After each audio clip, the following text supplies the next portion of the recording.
మన తరానికి హైదరాబాద్ నగరం మాత్రమే తెలుసు. కానీ హైదరాబాద్ సంస్థానం అంటూ ఒకటి ఉండేదని, దీనిలో మన పూర్వీకులు దినదినగండం నూరేళ్ల ఆయుష్గా కట్టు బానిసల కంటే దుర్భర జీవితం గడిపారని చాలామందికి తెలియదు. అంతేకాదు 1947 ఆగస్టు 15 రోజున మన హైదరాబాద్ సంస్థానానికి స్వాతంత్ర్యం రాలేదని, 1948 సెప్టెంబర్ 17న మనకు స్వాతంత్రం వచ్చిందని కూడా చాలామందికి తెలియదు. లక్షలాది త్యాగధనుల కృషి, వేలాది వీరుల ప్రాణ త్యాగాలు, జైలు నిర్బంధాల వలన 13 నెలల 2 రోజులు ఆలస్యంగా మన తెలంగాణకు హైదరాబాద్ రాష్ట్రానికి స్వాతంత్రం సిద్ధించింది. సుమారు 5 దశాబ్దాల పాటు కొనసాగిన హైదరాబాద్ సంస్థాన స్వాతంత్ర్యం లేదా విమోచన పోరాటాన్ని అర్థం చేసుకోవాలంటే చరిత్రలో ఒక 5 దశాబ్దాల కాలం వెనకకు వెళ్ళాలి. కాకతీయుల తర్వాత మన తెలంగాణ ప్రాంతం బహుమనీ సుల్తానులు, కుతుబ్ షాహీలు, మొఘలాయిలు, అసఫ్ జాహీల చేతులలోకి వెళ్ళింది. ఇలా కాకతీయుల తరువాత తెలంగాణ ప్రాంతం సుమారు 430 సంవత్సరాలు విదేశీయుల చేతుల్లో బానిసగా మారింది. గోల్కొండ రాజ్యం ఏర్పడిన తరువాత 1518లో కులూ కుతుబ్ షాహీల ఆధీనంలోకి వెళ్ళిన ఈ ప్రాంతం 1518 నుంచి 1687 వరకు వారి పాలనలోనే కొనసాగింది. కుతుబ్ షాహీల పాలనలో చార్మినార్, హుస్సేన్ సాగర్, మూసీ వదిన వంతెన లాంటి నిర్మాణాలు జరిగాయి. మన దేశం బ్రిటిష్ పాలనలో ఉన్నప్పుడు స్వయం ప్రతిపత్తి కలిగిన 565 సంస్థానాలలో అతిపెద్ద సంస్థానం హైదరాబాద్ సంస్థానం. ఇది టర్కీ నుండి బ్రతుకు తెరువు కోసం మన దేశానికి వచ్చి మొఘలాయిల సంస్థానంలో కొలువు చేసిన అసఫ్ జాహీ వంశీయుల చేతులలోకి వెళ్ళింది. అసఫ్ జాహీ వంశస్థాపకుడు నిజాం ఉల్ ముల్క్. ఇతని అసలు పేరు మీర్ ఖమ్రుద్దీన్ ఖాన్. ఖమ్రుద్దీన్ తాత ఖాజా ఆబిద్ ఖాన్. భారతదేశానికి 1654లో వచ్చాడు. ఇతడు షాజహాన్ కొలువులో చేరిన తర్వాత దక్కన్ సుబేదారు ఔరంగజేబుకు అంగరక్షకుడిగా నియమింపబడ్డాడు. ఔరంగజేబు మొఘలు రాజ్య పీఠములు అలంకరించిన తరువాత గోల్కొండ ముట్టడి సమయంలో కుతుబ్ షాహీలతో జరిగిన యుద్ధములో 1687లో ఆదిబ్ ఖాన్ మరణించాడు. ఖాజా ఆదిబ్ ఖాన్ కుమారుడు మీర్ షహాబుద్దీన్ కూడా మొఘలాయిల కొలువులో చేరాడు. తర్వాత అతడు మాల్వా, గుజరాత్ రాష్ట్రానికి సుబేదారుగా నియమింపబడ్డాడు. ఇతను 1710లో మరణించాడు. ఇతని కుమారుడే మీర్ ఖమ్రుద్దీన్. ఇతడే అసఫ్ జాహీ రాజ్య స్థాపకుడు. 1687లో ఔరంగజేబు గోల్కొండ రాజ్యాన్ని జయించి తన రాజ్యములోని దక్కన్ సుబాలో కలుపుకున్నాడు. ఔరంగాబాద్ అంటే ఆనాడు సంభాజీనగర్ అని పిలిచేవారు. ఈ ఔరంగాబాదు దక్కన కేంద్రంగా సుబేదారు పాలనలోకి వచ్చింది. దీంతో కుతుబ్ షాహీల పాలన ముగిసింది. 1713లో దక్కన ప్రాంత సుబేదారుగా నిజాం ఉల్ ముల్క్ నియమితుడయ్యాడు. 1707లో ఔరంగజేబు మరణించడంతో మొఘల్ సామ్రాజ్య పతనం ప్రారంభమైంది. సైన్యాధిపతులు, సుబేదారులతో పాటు వీలైన ప్రాంతాలన్నీ స్వాతంత్రం ప్రకటించుకున్నాయి. కానీ దక్కన్ సుబేదారుగా ఉన్న నిజాం ఉల్ ముల్క్ చక్రవర్తికి విధేయుడిగా ఉంటూ తరువాత కాలంలో అంటే 1724లో స్వాతంత్రం ప్రకటించుకున్నాడు. కానీ ఏనాడు ఇతడు స్వాతంత్ర్య రాజుగా గుర్తింపబడలేదు. 1724 నుంచి 1948 వరకు దాదాపు 224 సంవత్సరాలు అసఫ్ జాహీలు హైదరాబాద్ సంస్థానాన్ని పరిపాలించారు. మొఘల్ సామ్రాజ్యం నుండి విడిపోయి 1724లో హైదరాబాద్ ప్రత్యేక రాజ్యంగా ఏర్పడింది. అసఫ్ జాహీ వంశానికి చెందిన మీర్ ఖమ్రుద్దీన్ నిజాం సామ్రాజ్యాన్ని ఏర్పాటు చేశాడు. భారతదేశానికి నడిబొడ్డున వింధ్య పర్వత పంక్తులకు దక్షిణాన సముద్ర మట్టానికి 1250 అడుగులు ఎత్తున ఉన్న దక్కను పీఠభూమి మన హైదరాబాద్ సంస్థానం. ఇది 82,698 చదరపు మైళ్ళ విస్తీర్ణంలో పంచకోణాకృతిలో ఉంటుంది. గోదావరి, కృష్ణ అనే ముఖ్యమైన నదులను కలిగి ఉంది. మంజీర, ప్రాణహిత, మూసి, తుంగభద్ర, మానేరు, భీమా, డిండి వంటి ఉపనదులు కూడా ఉన్నాయి. ఈ హైదరాబాద్ రాష్ట్రంలో తెలంగాణ, మరాఠ్వాడ అనేవి 2 ముఖ్యమైన ప్రాంతాలు.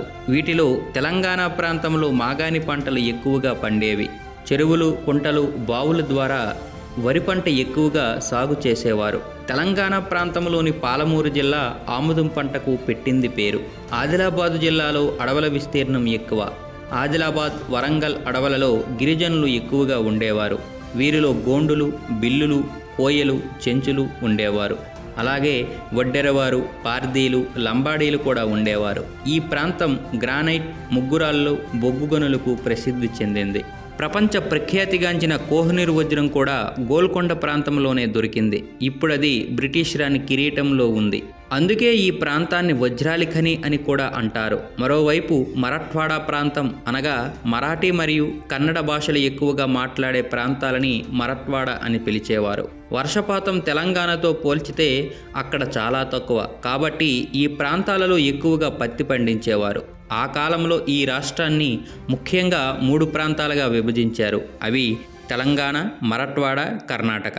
హైదరాబాద్ రాష్ట్రం మొత్తం 16 జిల్లాలతో కూడి ఉండేది. అందులో తెలంగాణ ప్రాంతంలో 8 జిల్లాలు, మరాఠ్వాడా ప్రాంతంలో 5 జిల్లాలు, కర్ణాటక ప్రాంతంలో 3 జిల్లాలు ఉండేవి. హైదరాబాద్ సంస్థానంలో ముఖ్యంగా 14 సంస్థానాలు ఉండేవి. అందులో ఒకటి గురుగుంట సంస్థానం. ఇది కర్ణాటక ప్రాంతంలో ఉండేది. మిగతా 13 సంస్థానాలు తెలంగాణ ప్రాంతంలో ఉండేవి. వీటి హోదా జాగీర్ల కన్నా ఎక్కువగా ఉండేది. ఈ చిన్న సంస్థానాలు అషఫ్ జాహీల కంటే పూర్వం నుండే తెలంగాణలో ఉండేవి. వీటి స్వాతంత్ర ప్రతిపత్తిని నిజాం ఒప్పుకొని తన రాష్ట్రంలో భాగం చేసుకున్నాడు. వనపర్తి, గద్వాల, అమరచింత, జటప్రోలు, దోమకొండ, నారాయణపేట వంటి సంస్థానాల వార్షిక ఆదాయం 1 లక్షకు మించి ఉండేది. గోపాలపేట్, ఆనగొంది, రాజపేట, దుబ్బాక, పాపన్నపేట, కొల్లాపూర్, సిర్నాపల్లి వంటి సంస్థానాల వార్షిక ఆదాయం 1 లక్షకి తక్కువగా ఉండేది. హైదరాబాద్ రాష్ట్ర జనాభా సుమారు 1,80,00,000. అందులో 1,00,000 పైచీలకు తెలుగువారు, 40 లక్షల మంది మరాఠీలు, 20 లక్షల మంది కన్నడిగలు, మిగతా 20 లక్షల మంది హిందూ మరియు ఉర్దూ మాట్లాడే ప్రజలు. పరిపాలనా సౌలభ్యం కోసం హైదరాబాద్ రాష్ట్రం మొత్తం 2 ప్రాంతాలుగా విభజించారు. ఒకటి తెలంగాణ, 2 మరాఠ్వాడా. తెలంగాణ ప్రాంతంలో 2 సుబాలు ఉండేవి. అవి ఒకటి మెదక్ సుబా, 2 వరంగల్ సుబా. అలాగే మరాఠ్వాడా ప్రాంతం కూడా 2 సుబాలుగా విభజించారు. ఒకటి ఔరంగాబాద్ సుబా, 2 గుల్బర్గా సుబా. నిజాం కేవలం సంస్థానాధిపతి మాత్రమే కాదు, ఒక పెద్ద జాగీర్దారు కూడా. నిజాం స్వంత జాగీరును సర్ఫేకాస్ అనేవారు. దీని అర్థం స్వంత భూమి అని అర్థం. దీని వైశాల్యం 8,100 చదరపు మైళ్ళు, సుమారు 5,30,000 ఎకరాలన్నమాట. ఇందులో మొత్తం రంగారెడ్డి జిల్లాతో పాటు 173 గ్రామాలు ఉంటాయి. వీటి నుండి ప్రతి సంవత్సరం 2.5 కోట్ల వరకు ఆదాయం వచ్చేది. ఈ విధంగా వచ్చిన ఆదాయం నిజాం ఖాతాలోనే జమ అయ్యేది. ఈ ఆదాయంలో నయా పైస కూడా ప్రజల సంక్షేమం కోసం కానీ ఆ ప్రాంత అభివృద్ధి కోసం కానీ నోచుకునేది కాదు. నిజాం బంధువులు ఆస్తులను పాయేగాలు అనేవారు. దీని వైశాల్యం 3,282 చదరపు మైళ్ళు. సదరు బంధువులు స్వంతంగా సైన్యాన్ని పోషించి రాజుగారి అవసరాల నిమిత్తం పంపేవారు. జమీందార్లు సుమారు 2,600 మంది. వీరి ఆధీనంలో 11,000 చదరపు మైళ్ళ విస్తీర్ణంలో భూమి ఉండేది. సుమారు 10,000 గ్రామాలు ఉండేవి. అంటే 70,40,000 ఎకరాలన్నమాట. ఈ సంస్థానంలో మిగిలిన భూమి అంతా దివానీ లేదా కల్సా ప్రాంతం పేరుతో ప్రభుత్వ అధీనంలో ఉండేది. మొత్తం సంస్థానంలో 21,697 గ్రామాలు ఉండేవి. అందులో 10,095 గ్రామాలు తెలంగాణ ప్రాంతంలోనే ఉండేవి. ఇలా సంస్థానంలో మొత్తం సుమారు 2,600 మంది భూస్వాములు ఉంటే అందులో 1,982 మంది ముస్లింలు, 682 మంది హిందూ భూస్వాములు ఉండేవారు. వీరి సంస్థానంలోని ప్రజలను అనేక ఇబ్బందులకు గురి చేసేవారు. దీని కారణంగా సంస్థానంలోని ప్రజలు భూస్వామ్య వ్యతిరేకోద్యమానికి శ్రీకారం చుట్టారు. ఉద్యమ తీవ్రతను గమనించిన కమ్యూనిస్టులు తమ ఉనికి కోసం ఈ పోరాటాలలో చొరబడి నాయకత్వం వహించే ప్రయత్నం చేశారు. ఇందులో వారు కొంతవరకు సఫలీకృతులయ్యారనే చెప్పవచ్చు. అయితే అసలు రహస్యం తరువాత బట్టబయలైంది. అదేమిటంటే అసలు కమ్యూనిస్టుల పోరాటం అందరు భూస్వాములకు వ్యతిరేకమా లేక కేవలం హిందూ భూస్వాములకి మాత్రమే వ్యతిరేకమా అనే అంశం చర్చకు వచ్చింది. నిస్సందేహంగా అది మతం రంగు పులుముకొని ముస్లిం భూస్వాముల అండతో హిందూ భూస్వాములపై జరిగిన పోరాటంగా అనుమానాల్ని రేకెత్తించింది.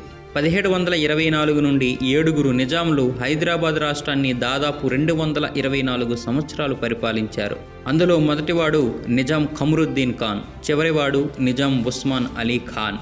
ఈ 7 నిజాంలు తెలంగాణ ప్రజానీకాన్ని 224 సంవత్సరాల పాటు పట్టి పీడించారు. దుర్మార్గపు పాలనలో మిగతా 6 ఒక ఎత్తైతే 7వ నిజాం మీర్ ఉస్మాన్ అలీ ఖాన్ మరో ఎత్తు. ఈ నీచుడి హయాంలో హైదరాబాదు ప్రజలు నరకం చవిచూశారు. ఏడవ నిజాం నవాబ్ మీర్ ఉస్మాన్ అలీ ఖాన్, అతని అధికారులు, పాయేగాళ్ళు, జాగీర్దార్లు, దేశ్ముఖులు, దేశ్పాండేలు, పటేల్ పట్వారీలు, నిజాం బంధుగణం అంతా కలిసి ఎవరికి వీలైన పద్ధతిలో వారు ఇష్టం వచ్చిన రీతిలో రైతుల నుండి, ప్రజల నుండి శిస్తు వసూలు చేశారు. జనంతో వెట్టి చాకిరీ చేయించారు. సుమ్మొకడిది సోకొకడిది అన్నట్లు పాలక వర్గాల ఇండ్లలో పెళ్లిళ్ళు జరిగితే లగ్గం పన్ను, గుర్రం లేదా కారు కొంటే సవారు పన్ను, పిల్లలు పుడితే తొట్టెల పన్ను, చస్తే కాల్చి బూడిద చేయడానికి పన్ను, ఇలా రకరకాలుగా అర్థమలేని పన్నులతో ప్రజలను పీల్చి చేశారు. తెలంగాణలో జీవించే ప్రతి పౌరుడు ఇంత పన్ను చెల్లించాలి అని వారే నిర్ణయించేవారు. ఎదురు చెప్పేవారిని, పన్ను చెల్లించిన వారిని చిత్రహింసలకు గురి చేసేవారు. చెవులకు బండరాళ్ళు కట్టడం, ఎండలో నిలబెట్టడం, బరువులు ఎత్తించడం, కాగే నూనెలో చేతులు ముంచడం, మర్మాంగాలపై కాల్చడం లాంటి దుశ్చర్యలకు నిజాం ప్రభుత్వం పాల్పడింది. ప్రజలను వెట్టి బానిసలుగా మార్చడంలో, అలాగే వెలలేని సంపద దోచుకోవడంలోనే నిజాం తన బలాన్ని వినియోగించాడు. దీనితో ప్రపంచంలోని అత్యంత ధనవంతులలో ఒకటిగా నిజాం పేరుగాంచాడు. సుమారు 90% పైగా హిందువులు, 9% కంటే తక్కువ ఉన్న ముస్లింలు, 1% క్రిస్టియన్లు మరియు ఇతర మతస్థులు తెలంగాణలో ఉండేవారు. అయితే ఉద్యోగాలలో, పాలనలో మాత్రం ముస్లింల వాటా 96% వరకు ఉండేది. మిగతా 4% తన అడుగులకు మడుగులొత్తే ఇతర మతస్థులను నిజాం నియమించుకునేవాడు. ఈ 96% ఉద్యోగాలలో కూడా సంస్థానంలోని తెలంగాణ ప్రాంత ముస్లింలను కాకుండా భారతదేశంలోని ఇతర ప్రాంతాల నుండి, అలాగే విదేశాల నుండి తీసుకువచ్చిన ముస్లింలను ఉద్యోగాలలో నియమించుకునేవాడు. ఈ ప్రాంత ముస్లింలకు అస్సలు విలువనిచ్చేవాడే కాదు. ఇవన్నీ గమనించిన హిందువులు అధిక శాతం ఉన్న ప్రజలకు పాలకవర్గంలో మరియు ఉద్యోగాలలో ప్రాతినిధ్యం కల్పించాలని సంఘటితమయ్యారు. మా ఉద్యోగాలు మావే అని, మా రాజ్యాన్ని మేమే పాలించుకుంటాం అని ఆత్మ గౌరవాన్ని ఎలుగెత్తి చాటారు. ఉద్యోగాలు మావే, పాలన మాదే అని నినదించారు. అంతేకాకుండా విదేశీ పాలన వద్దు, స్వదేశీ పాలన ముద్దు అని నిజాం పాలనకు వ్యతిరేకంగా పోరాటం జరిపారు. ఇది తెలంగాణ స్వాతంత్ర పోరాటానికి మరియు నిజాం వ్యతిరేక పోరాటానికి ప్రధానమైన కారణం అయ్యింది. 60,000 ప్రభుత్వ ఉద్యోగాల్లో 46,000 మంది ముస్లింలు, 52,000 పోలీసు ఉద్యోగాల్లో 46,000 మంది ముస్లింలు ఉండేవారు. దాదాపుగా ప్రభుత్వ ఉన్నతాధికారులంతా కూడా ముస్లింలే. సివిల్ సర్వీసెస్ ఉద్యోగ నియామకం నోటు విడుదలైనప్పుడు కూడా ముస్లింలు 441 మంది, హిందువులు 91 మంది దరఖాస్తు చేసుకుంటే వారిలోని 275 మంది ముస్లింలను, 54 మంది హిందువులను అర్హులుగా గుర్తించారు. చివరగా 34 మంది ముస్లింలను, 4 హిందువులను ఎంపిక చేశారు. దీనిని బట్టి హిందువులకు ఉద్యోగ అవకాశాలు తగ్గించడం, వేరే ప్రాంతం నుండి తెచ్చుకున్న ముస్లింలకు ఉద్యోగాలు కల్పించడం స్పష్టంగా తెలుస్తోంది. ఈ వివక్ష సహజంగానే మెజార్టీలైన హిందువులలో కోపాగ్ని కట్టలు తెంచుకొని మా ఉద్యోగాలు, మా పాలన మాకే అనే ఆత్మగౌరవ నినాదం మరోసారి మార్మోగడానికి కారణమైంది. ఇది కూడా తెలంగాణ స్వాతంత్ర పోరాటానికి ఒక ముఖ్య కారణం అనవచ్చు. తెలంగాణ స్వాతంత్ర పోరాటం ఒక చరిత్ర మాత్రమే కాదు, ఒక జీవన్మరణ పోరాటం, ఆత్మగౌరవ నినాదం. 6వ నిజాం మీర్ మహబూబ్ అలీ ఖాన్ మరణించిన తర్వాత 1911 ఆగస్టు 11న మీర్ ఉస్మాన్ అలీ ఖాన్ అప్పటి ప్రధానమంత్రి మహారాజా సర్ కిషన్ ప్రసాద్ పరోక్ష సహకారంతో అధికారంలోకి వచ్చాడు. కిషన్ ప్రసాద్ను గౌరవ సూచకంగా చాచా అని పిలిచేవాడు. ఏడాది తిరగకుండానే అతనిని కూడా పదవి నుంచి తొలగించి యూసఫ్ అలీ ఖాన్ను ప్రధానమంత్రిగా నియమించాడు. అయితే ఇతనిని కూడా 1914లో తొలగించి స్వయంగా తానే రాజు, తానే మంత్రిగా ప్రకటించుకొని ప్రధానమంత్రి జీతభత్యాలు కూడా మీర్ ఉస్మాన్ అలీ ఖానే తీసుకునేవాడు. ఇక మహారాజా సర్ కిషన్ ప్రసాద్ బహదూర్ హైదరాబాద్ సంస్థాన ప్రధానమంత్రిగా ఉన్నన్నాళ్ళు దాన ధర్మాలు విరివిగా చేసేవాడు. సాహిత్యానికి, కళలకు పోషకుడిగా ఉండేవాడు. అంతేకాదు ఉర్దూలో కవిత్వం చెప్పేవారు. ప్రధానమంత్రిగా ఉన్నప్పుడు ఎక్కడ కవి సమ్మేళనం జరిగినా ఆయనే అధ్యక్షుడిగా ఉండేవారు. ఆ సాహిత్యాభిమానంతోనే ఎందరో కవులను ఆదరించాడు. సామాన్య ప్రజలతో ప్రేమగా మెదిలేవాడు. అయినప్పటికీ నియంతైనటువంటి నిజాం ప్రభువు ఆగ్రహానికి గురై పదవి నుండి తొలగింపబడ్డాడు. 7వ నిజాం ఎక్కువ మంది ముస్లింలను ఇతర ప్రాంతాల నుండి వలస తెచ్చుకునేవాడు. దీనికి ప్రధానమైన కారణం ఇక్కడ ముస్లిం జనాభా తక్కువగా ఉండడమే. కాబట్టి ఏదో రకంగా ముస్లిం జనాభాను పెంచి వారి ప్రాబల్యం పెంచుకోవడం, అలాగే అధికారాన్ని నిలబెట్టుకోవడమే అతని ఎత్తుగడ. దీనికోసం నిజాం హిందూ ముస్లింల మధ్య వైషమ్యాలను సృష్టించాడు. అంతేకాకుండా ముస్లింలంతా పాలకులు, హిందువులంతా బానిసలు అనే భావన చాలా బలంగా నాటాడు. అది ఎలాగంటే చేనేత, చాకలి, మంగలి, కుమ్మరి, కమ్మరి, వడ్రంగి, చర్మకారుల వంటి వృత్తి పనుల వారు వెట్టి చాకిరీతో బ్రతుకులు ఇచ్చేవారు. అట్టడుగుల వర్గాల జనమైతే అర్ధాకిలితో నకనకలాడుతూ కూడా అధికారుల సవారీల ముందు జంతువుల్లా పరిగెత్తడం తప్పేది కాదు.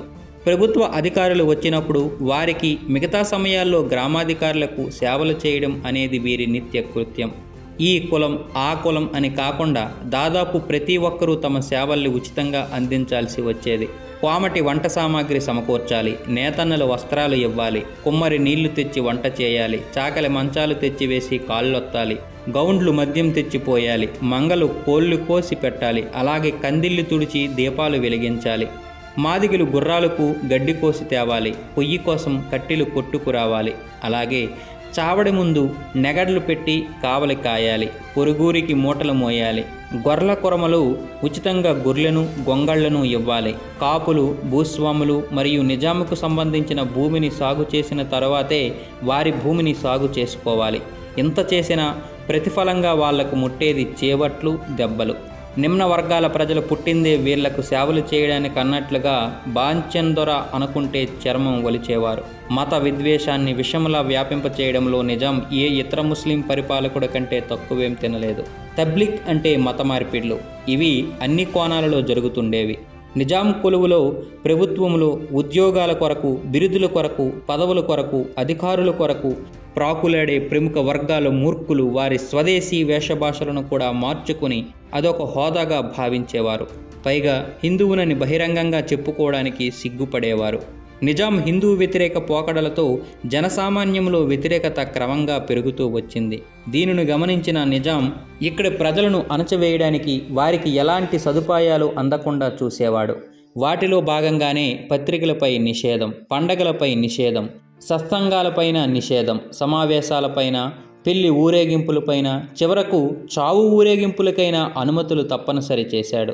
కొన్నిసార్లైతే హిందువులు తమ భాష, సంస్కృతి, సాంప్రదాయాలు, కట్టుబొట్టులను కూడా మార్చుకోవలసిన పరిస్థితి ఆ కాలంలో దాపురించాయి.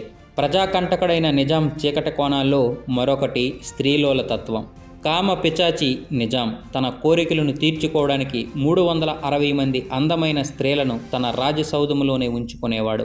కన్నె, వివాహిత, పిల్లలు, వృద్ధులు అనే భేదం లేకుండా ఎత్తుకొని పోవడం, మానభంగాలు చేయడం, ఇష్టమైతే ఉంచుకోవడం లేదంటే చంపివేయడం లాంటి అకృత్యాలు ఆ రోజులలో సర్వసాధారణంగా జరిగేవి. ఇలాంటి అఘాయిత్యాలలో రజాకార్లు నిజాంను మించిపోయారు. నిజాం హిందూ స్త్రీలను ఎందరినైనా సరే నిఖా చేసుకోవచ్చు, వారిని, వారి బంధువులను మతం మార్చవచ్చు. నిజాం సంస్థానాధిపతి, అంతేకాకుండా ఒక పెద్ద భూస్వామి. దీనిపై నిజాంకు ప్రతి సంవత్సరం కోట్ల రూపాయలు ఆదాయం వచ్చేది. కుతుబ్ షాహీల, అషబ్జాహీల కాలంలో ఒక పథకం ప్రకారం పెద్ద ఎత్తున సాంస్కృతిక దోపిడీ జరిగింది. ఇస్లామీకరణలో భాగంగా అందమైన హిందూ స్త్రీలను లోబరుచుకునేవారు. ఆ తర్వాత వారిపై ప్రేమ ఉన్నట్లు నటించి స్థానికుల దృష్టిలో పేరు ప్రఖ్యాతులు సంపాదించడం కోసం ఏ పట్టణాలకో, ప్రాంతాలకో, కట్టడాలకో వారి పేర్లు పెట్టేవారు. ఆ స్త్రీలపై మోజు తీరిపోయాక వారి మతాన్ని మార్చడం, వారి పేరుపై పెట్టిన నగరాలు, ప్రాంతాలు, కట్టడాల పేర్లను కూడా తిరిగి మార్చేయడం అప్పట్లో సర్వసాధారణం.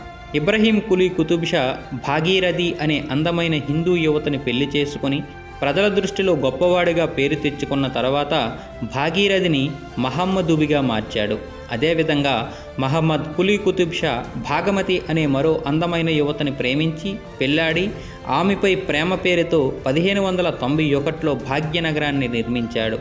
6 సంవత్సరాల కాలంలోనే భాగమతి మతం మార్చి ఆమెకు హైదర్బీగా పేరు పెట్టాడు. అంతేకాకుండా అనేక నగరాలు, ప్రాంతాలు, వీధులు, కట్టడాల పేర్లు కూడా మార్చాడు. పైగా వాటన్నింటికీ ఇస్లాం మతానికి చెందిన పేర్లు మాత్రమే పెట్టాడు. ఇది మన ప్రాంతాలలో జరిగిన అతిపెద్ద సాంస్కృతిక దోపిడీగా అభివర్ణించవచ్చు. అలా మారిన పేర్లలో దక్కనకి అంతకుముందు దక్షిణపదం అనే పేరుండేది.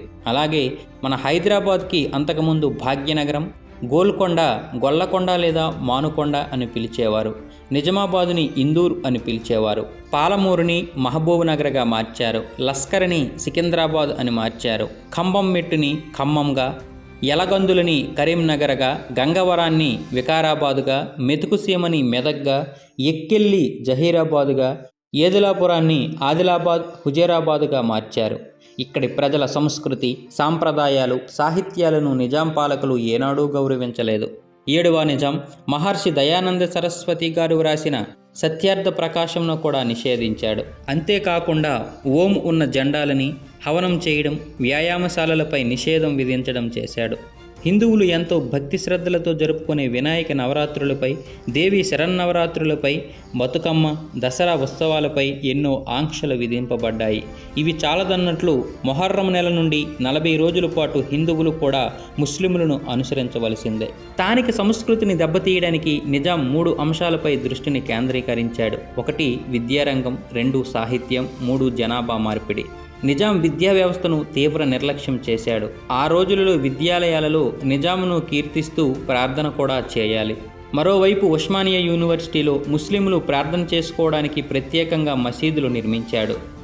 వారు ప్రార్థనలు చేసుకోవడానికి అనుమతులు ఉండేవి. కానీ హిందూ విద్యార్థులు ప్రార్థనలకు కానీ దేవాలయాలకు వెళ్ళడానికి కానీ ఎలాంటి అనుమతులు లభించేవి కాదు. పైగా విద్యార్థులు పైజామా, నీలిరంగు షార్వాణి ధరించి మాత్రమే కాలేజీకి రావాలి. లేకపోతే వాళ్ళకి తరగతి గదిలోకి అనుమతి ఉండేది కాదు. అలా ధరించకపోవడం ఒక పెద్ద నేరంగా చూసేవారు. నిజాం ఒక ప్రత్యేక సర్కులర్ ద్వారా వందే మాతరం పాడడాన్ని కూడా నిషేధించాడు. దీనికి నిరసనగా వందే మాతరం రామచంద్రరావు గారు ఆనాడు ఉస్మానియా విశ్వవిద్యాలయంలో ఒక గొప్ప ఉద్యమాన్ని లేవదీశాడు. రామచంద్రరావు గారిని 1928లో 15 రోజుల పాటు అక్రమంగా అబిడ్స్ పోలీస్ స్టేషన్లో నిర్బంధించి అనేక చిత్రహింసలకు గురి చేశారు. ఒక్కో లాఠీ దెబ్బకు జవాబుగా రామచంద్రరావు గారు వందే మాతరం అని నినదించేవారు. అదే పనిగా రాత్రి నుండి తెల్లవారే వరకు చిత్రహింసలకు గురి చేశారు. అయినప్పటికీ అతడు వందే మాతరం అనడం మాత్రం ఆపలేదు. అందువల్లనే వందే మాతరమే అతని ఇంటి పేరుగా మారిపోయింది. 1947లో మన దేశంలో 100కి 14 మందికి మాత్రమే అక్షర జ్ఞానం ఉండేది. అంటే బ్రిటిష్ ప్రభుత్వం మన దేశాన్ని, విద్యా వ్యవస్థను ఏ విధంగా నిర్లక్ష్యం చేసిందో అర్థం చేసుకోవచ్చు. బ్రిటిష్ ఇండియా పరిస్థితే అలా ఉంటే నిజాం సంస్థానంలో మరీ అధ్వానంగా ఉండేది. నిజాం రాష్ట్రంలో 60% ప్రాంతం దివాన్ ఆధీనంలో ఉండగా మిగతా 40% సర్ఫేకాష్, పాయేగాలు, సంస్థానాలు, జాగీర్దార్ల క్రింద ఉండేది. వీరు ప్రజల నుండి పన్నులు ఎలా రాబట్టుకోవాలి, వాటి ప్రతిఫలాలను ఏ విధంగా అనుభవించాలని మాత్రమే ఆలోచించేవారు. పెద్ద మొత్తంలో ఉద్దేశపూర్వకంగానే హైదరాబాద్ రాష్ట్రంలో విద్యా వ్యవస్థను నిర్లక్ష్యం చేశారు. 1915 సంవత్సరం లెక్కల ప్రకారం తిరువళ్ళూరు సంస్థానంలో 100కి 15 మంది, బరోడా సంస్థానంలో 100కి 10 మంది, మద్రాస్ ప్రెసిడెన్సీలో 100కి 7, మైసూరు సంస్థానంలో 100కి 6 మంది అక్షరాస్యులైతే మన హైదరాబాద్ సంస్థానంలో అక్షరాస్యుల శాతం ఎంత ఉండేదో తెలుసా? 100కి కేవలం 2 మాత్రమే. ఇది నిజాం హయాంలో విద్యాభివృద్ధి. 1880లో అధిక సంఖ్యాకులైన ప్రజల మనోభావాలకు వ్యతిరేకంగా ఉర్దూను అధికార భాషగా ప్రకటించారు. కారణం స్థానికుల మాతృభాషలైన తెలుగు, మరాఠీ, కన్నడగలను అణగత్రొక్కాలనే కుట్ర మాత్రమే. ఉర్దూను బోధన భాషగా చేయడం వలన ఇక్కడ ప్రజలు భాషపై పట్టులేక చదువులో వెనకబడిపోవడం వలన నామ్ ముల్కీ ఉద్యోగులను సులభంగా నియమించుకోవచ్చు అనేది నిజాం దురుద్దేశం. ఉర్దూ భాషకు కూడా ముల్కీ, నాన్ ముల్కీ గొడవలు ఉండేవి. దక్కన ఉర్దూ, ఉత్తరాది ఉర్దూ అనే 2 భాగాలు ఉండేవి. ఇక్కడ ప్రభువులు దక్కన ఉర్దూ గురించి ఎంత గొప్పలు చెప్పినప్పటికీ పాఠ్య గ్రంథ రచనలోనూ ప్రభుత్వ రంగంలోనూ ఉత్తరాది ఉర్దూనే ప్రామాణికంగా తీసుకునేవారు. నిజానికి ఉర్దూను బోధన భాషగా చేయడం వలన ఇక్కడ ముస్లింలకు కూడా పెద్దగా ఒరిగిందేమీ లేదు. మన రాష్ట్రంలో ముల్కీ ఉద్యమం ప్రారంభం కావడానికి ఉర్దూను అధికార మరియు బోధన భాషగా చేయడం ఇంకొక కారణం. హైదరాబాద్ కాలేజీ పేరు 1896లో నిజాం కాలేజీగా మారింది. డాక్టర్ అఘోరానాథ్ చటోపాధ్యాయ గారు ఈ కళాశాలలో ఆచార్యులుగా పనిచేశారు. 1918లో ఉస్మానియా విశ్వవిద్యాలయ స్థాపన జరిగింది. ఈ విశ్వవిద్యాలయం స్థాపనకు కృషి చేసిన ముఖ్యులలో సర్ కిషన్ ప్రసాద్ జీ ఒకరు. ఉస్మానియాలో బోధన భాషగా ఉర్దూను ప్రవేశపెట్టడానికి ముఖ్యుడు సర్ అక్బర్ హైదరీ. కానీ ఒక అద్భుత విషయం ఏమిటంటే అతనికి మాత్రం ఉర్దూ రాదు. అతడు ఎప్పుడైనా ఉర్దూలో ప్రసంగించాల్సి వస్తే ఇంగ్లీషులో ఉర్దూ పదాలను రాసుకొని మాట్లాడేవాడు. దీనిని బట్టి ఇక్కడ ప్రజల మీద, భాషల మీద వీరికి ఎలాంటి అక్కసు ఉందో గమనించవచ్చు. ఉర్దూ ప్రథమ భాషగా 1వ తరగతి నుండి ప్రారంభమయ్యేది. తెలుగు 2వ భాషగా ఉండేది. కానీ తెలుగు విద్యార్థులు అన్వల్ తెలుగు, దొవ్వం తెలుగు చదివిన తరువాతనే అవ్వల్ ఉర్దూలోకి వచ్చేవారు. అంటే తెలుగు విద్యార్థులు 2 సంవత్సరాలు అదనంగా చదవాల్సి వచ్చేది. దీంతో తెలుగు విద్యార్థులు మిగతా విద్యార్థుల కంటే 2 సంవత్సరాలు వెనకబడిపోయేవారు. ఇక్కడ గణితాన్ని రియాజీ అని, చరిత్ర భూగోళాన్ని తారిఖ్ జుగ్రాఫియా అని, కెమిస్ట్రీని కిమియా అని పిలిచేవారు. 1917 ఏప్రిల్ 24న నిజాం ప్రభువు జారీ చేసిన ఫర్మానాలో ఉర్దూను బోధనా భాషగా చేయవలసిన అవసరం గురించి వివరించారు. ఉర్దూ దేశంలో విస్తృత ప్రచారంలోని భాష, నిజాం ప్రభుత్వ అధికార భాష. ఇతర దేశ భాషలలో ఉర్దూకు గల సంబంధం అతి సమీపమైనది. కానీ నిజాం ఇచ్చిన ఈ వివరణ కేవలం ప్రజలను మభ్యపెట్టి ఉర్దూ వ్యతిరేక ఉద్యమాలను అణచడానికి మాత్రమే అని అర్థమవుతుంది. ఉర్దూ బోధనా భాషగా చేయడం వలన తెలుగు, మరాఠీ, కన్నడ ప్రజలకు ఆంగ్లం, ఉర్దూ సరిగా రాక ఉద్యోగాలలో ప్రాధాన్యతను క్రమంగా కోల్పోయేవారు. దాంతో ముందు అనుకున్నట్లుగానే నిజాం ఇతర ప్రాంతాల నుండి ఉద్యోగాలను దిగుమతి చేసుకునేవాడు. ఇక్కడ ప్రజలకు విద్యా సౌకర్యాలు కల్పిస్తే విద్యావంతులై తమకు వ్యతిరేకంగా పోరాడుతారని ముందే ఊహించి ఈ విధంగా అణచవేతకు గురి చేశాడు.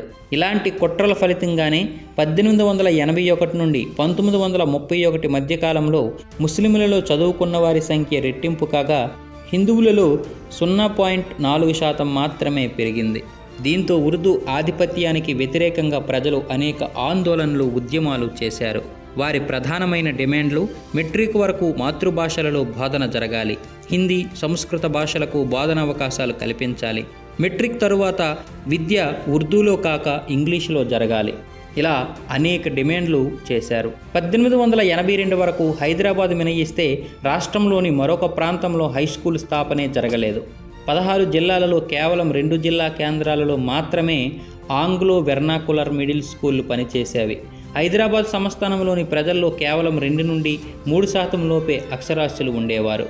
మన భాష, మన సంస్కృతి, సాంప్రదాయాలను నిర్దాక్షిణ్యంగా అణచవేసిన నిజాం కాలంలో తెలుగు దిక్కులేని భాషగా మిగిలిపోయింది. ఇక హిందూ, ముస్లిం పండుగలు 2 ఒకేసారి వస్తే హిందువులు పండుగలను ప్రభుత్వం నిషేధించేది. మత స్వాతంత్రం ఒకటి ఉంటుంది అనేది నిజాం హయాంలో హిందువులు కలలో మాట. అంతేకాకుండా పండగలకు ఇచ్చే సెలవు దినాలలో కూడా వివక్ష ఉండేది. అప్పట్లో ప్రతి శుక్రవారం సెలవు దినంగా ఉండేది. పైగా హిందువులు పండుగలకు ఇచ్చే కొన్ని సెలవుల్లో నిజాం జన్మదినం, విక్టోరియా రాణి పుట్టినరోజు, 7వ జార్జి చక్రవర్తి జన్మదినం ఇలాంటివి కూడా ఉండేవి. 1881 నుంచి చివరి బుధవారం సెలవు. శ్రీరామనవమి, తొలి ఏకాదశి, నాగపంచమి, కార్తీక పూర్ణిమలకు సెలవు దినాలు ప్రకటించలేదు. హిందువుల సెలవు దినాలలో విక్టోరియా, జార్జ్ చక్రవర్తి, నిజాం జన్మదినాలు జత చేసేవారు. ఫ్రెండ్స్, మీరు గనక మన జిల్లాకు చెందిన వారైతే ఖచ్చితంగా ఈ వీడియోని షేర్ చేసి మన జిల్లా గురించి అందరికీ తెలిసేలా చేయండి. ఈ వీడియో గనక మీకు నచ్చినట్లయితే లైక్ చేయండి, షేర్ చేయండి, కామెంట్ చేయండి. సబ్స్క్రైబ్ చేసుకోవడం మాత్రం మర్చిపోకండి. Thank you. జై జవాన్, జై కిసాన్, జై భారత్, జై హింద్.